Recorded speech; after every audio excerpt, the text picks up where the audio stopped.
I mean, how about, for instance, people who may, living in the West? I've come across instances where they've had a civil marriage in a non-Muslim court, and they've not had an Islamic nikah. They've not done this, and they think that this is enough. Is this? That is definitely not enough. And this relationship is perceived as an illicit relationship because it's simply missing everything. Yeah. It is missing the guardian consent and it is missing the shuhud. Because subhanallah, when the Prophet ﷺ said, وَشَاهِدَيْ عَدْلٍ, these two male Muslim just witnesses, they're not there.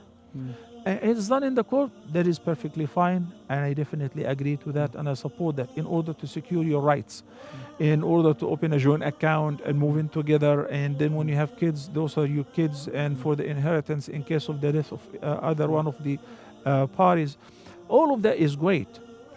But, and if you need to process any further paperwork in the country that you live in, and whether Muslim country or non-Muslim country, but if it has not been done officially and in Islamic way, then this marriage is invalid and as if it never happened. So those are the people who want to get married in a civil way. That's fine, but make sure you also do the Islamic nikah. And in a civil way, if like in the court, mashallah, the officer is Muslim, the guardian give his consent, and there are several people attending. And in the court itself, you've got the witnesses, so that is valid. That's Islamic. Yeah. But what you're talking about, or you're asking about, is a different example. Yeah. Where you go in the West, you get a marriage license, and you marry in the court. This marriage is for your government and your country. Yeah. But Islamically, that is not recognized as an Islamic marriage, which would not justify your relationship together.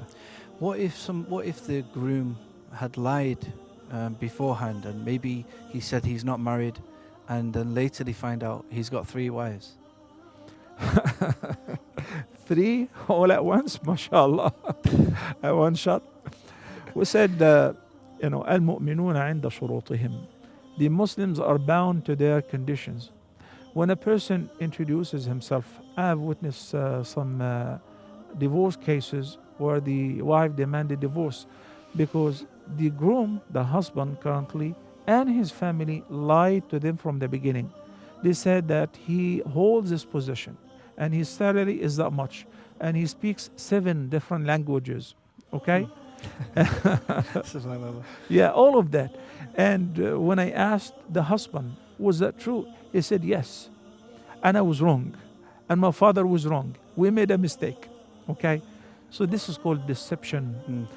If the lie affects the marriage, then the wife has the right either to approve it or to call for fasakh, which is to annul the marriage, and she will keep the dowry because she was hurt.